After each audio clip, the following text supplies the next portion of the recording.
Saudara-saudara, rindu sekali menyapa saudara-saudara dalam kesempatan ini, dan senang kita mempunyai waktu lagi untuk berbincang-bincang.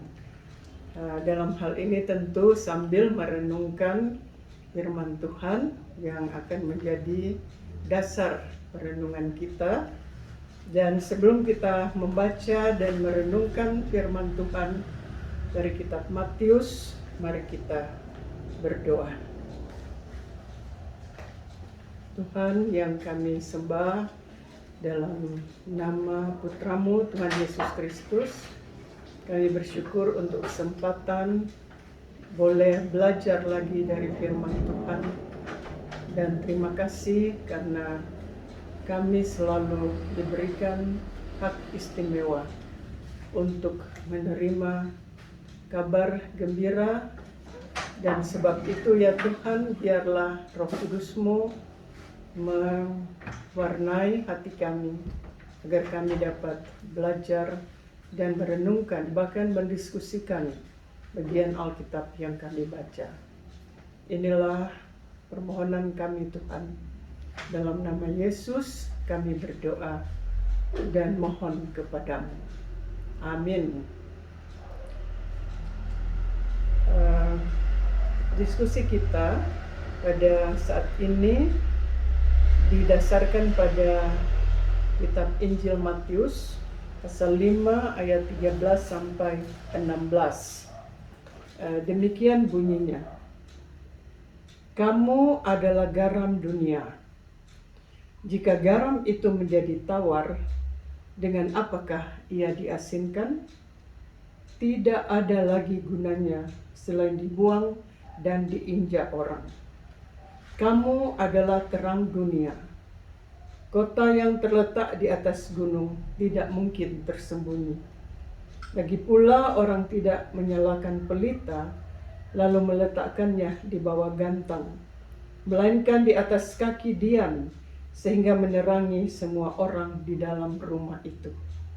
Demikianlah hendaknya terangmu bercahaya di depan orang, supaya mereka melihat perbuatanmu yang baik dan memuliakan Bapamu yang di sorga. Demikian pembacaan Alkitab dari Matius 5 ayat 13 sampai 16, yang saya beri tema menjadi garam dan terang secara konsisten. Saudara-saudara, pasti kita semua sudah mengenal pembacaan ini dengan baik. Pasti sudah mempelajarinya sejak sekolah minggu, ataupun dalam katekisasi, atau di dalam perenungan seperti ini, yaitu tentang garam dan terang. Nah, mari kita melihat, dan saya ingin memulainya dengan pertanyaan yang juga sudah disebut dalam pembacaan tadi. Hanya saya menggabungkan dua pertanyaan, yaitu bagaimanakah rasanya garam yang tawar? Apakah sudah pernah ada yang makan garam yang tawar? Dan apakah gunanya terang yang diletakkan di bawah gantang? Ya, pasti ya ada yang tersenyum mendengar pertanyaan ini, karena kapankah garam itu menjadi tawar? Dan mengapa terang yang sudah dipasang harus diletakkan di bawah gantang? Gantang ini adalah tempat biasanya dipakai untuk menyimpan beras. Jadi bayangkan kalau terang itu tidak ditaruh di kaki dian, tapi ditaruh di bawah gantang. Pasti tidak ada gunanya, karena terang tidak akan menembus gantang itu. Ya, jadi ini pertanyaan untuk membuka diskusi kita. Dan marilah kita melihat lebih jauh lagi tentang ilustrasi garam dan terang yang sudah begitu menjadi karakter ya daripada orang yang percaya atau pengikut Kristus. Nah,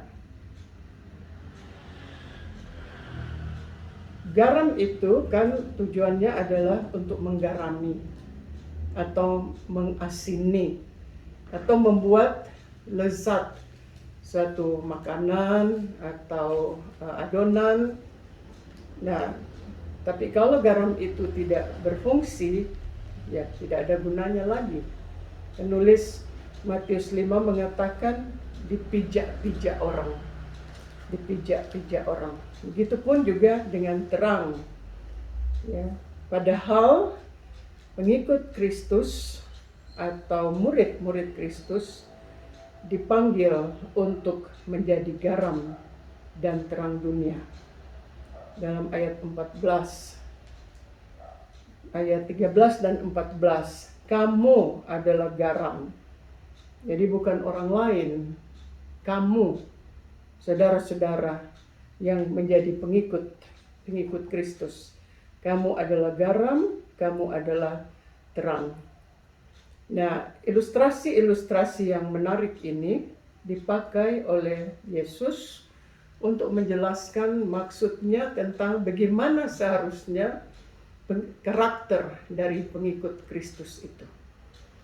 Bagaimana seharusnya mereka bersikap, bagaimana seharusnya mereka membawa diri di tengah-tengah dunia ini. Yesus memang dikenal sebagai seorang pencerita atau narator yang handal. Banyak orang mengikuti dia antara lain karena tertarik dengan gaya mengajarnya dan menyampaikan ajaran-ajaran dengan hikmat. Media yang digunakan dalam pengajarannya juga bermacam-macam, termasuk menggunakan perumpamaan serta cerita-cerita yang mudah dimengerti. Ilustrasinya menggunakan bahan-bahan dan hal-hal yang ada dalam konteks, sehingga pendengar langsung memahami apa yang sedang diajarkan. Jadi Tuhan Yesus tidak mengajar sesuatu yang jauh dari kehidupan pendengar-pendengar atau pengikutnya, tetapi menggunakan seperti ilustrasi garam dan terang, karena di mana-mana pasti ada orang yang kenal dan menggunakan garam serta menggunakan terang itu. Dalam Matius 5 ayat 13 sampai 16 adalah bagian dari rangkaian khotbah di bukit yang terkenal itu yang disampaikan Yesus kepada murid-muridnya serta orang banyak yang mengikuti dia.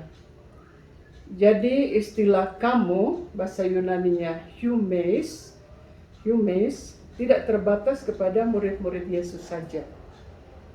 Tapi itu juga merangkul atau mencakup semua orang yang mengikuti dia dan mau mendengar pengajarannya.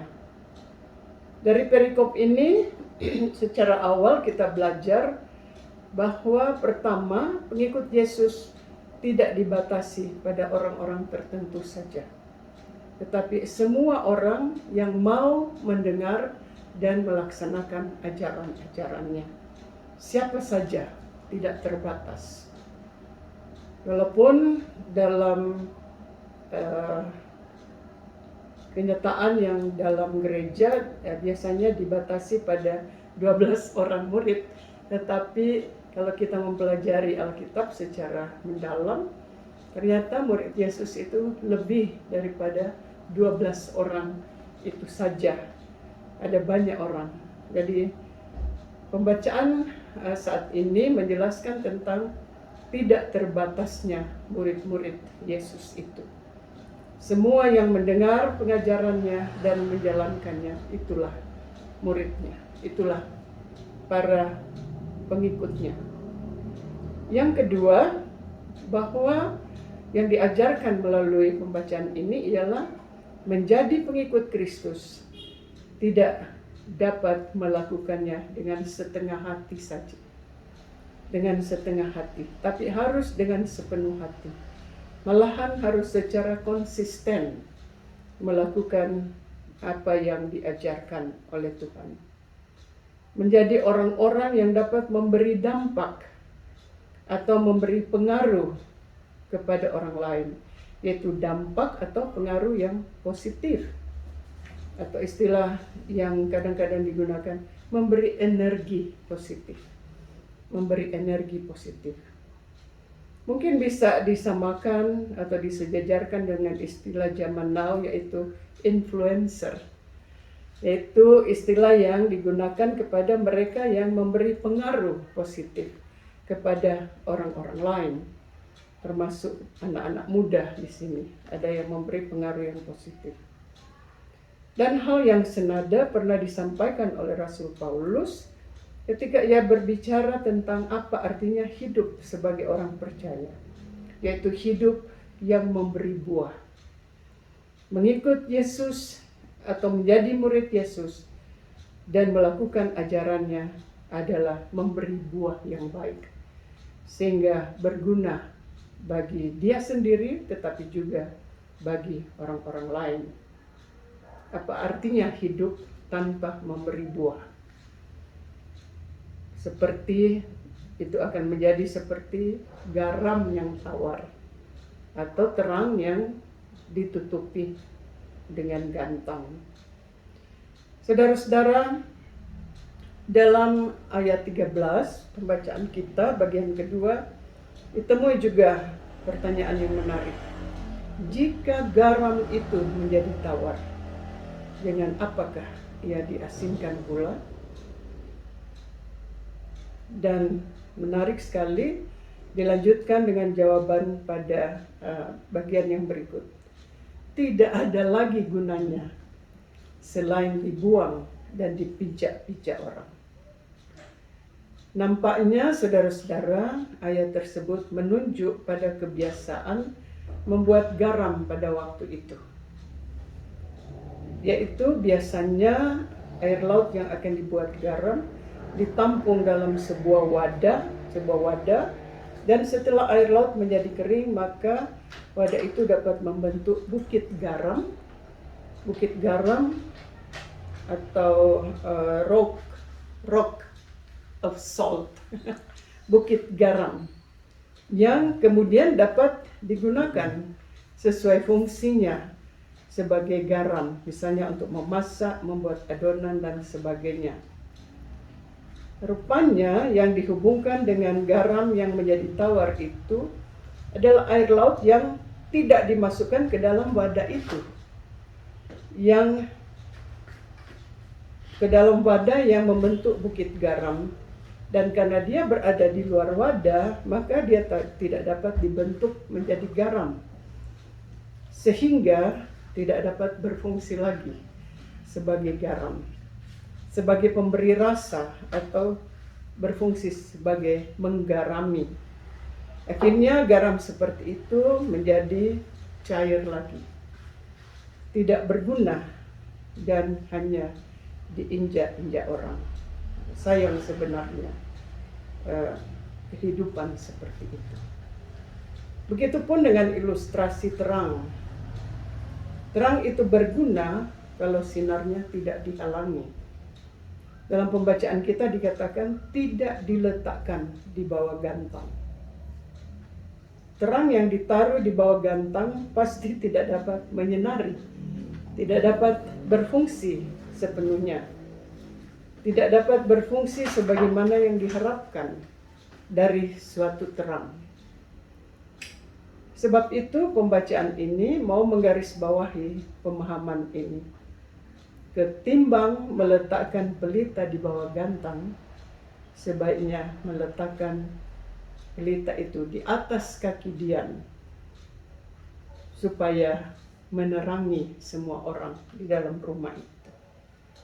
Dia bisa berfungsi dengan baik untuk menerangi.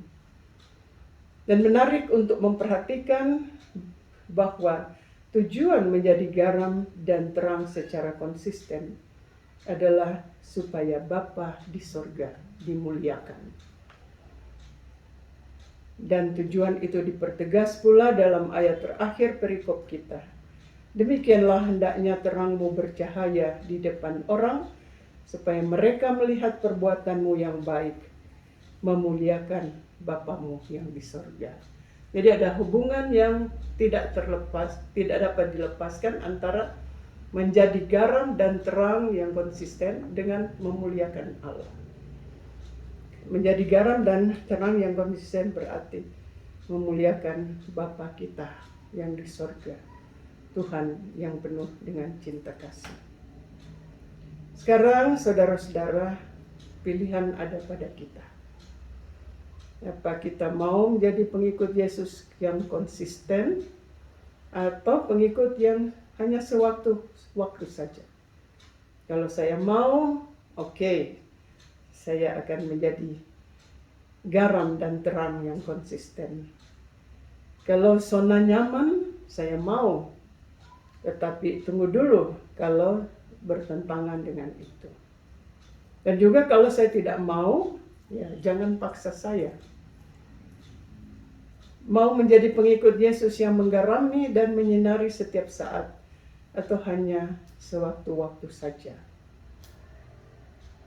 Ini menjadi pertanyaan kita, karena memang kita mengikut Yesus, termasuk para pelayan khusus.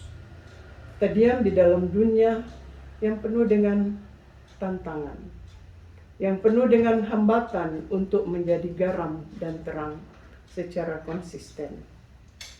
Sebab itu kalau kita tidak memahami dengan baik hal menjadi garam dan terang secara konsisten, maka kita bisa kehilangan fungsi kita. Tidak ada rasa dan tidak ada gunanya.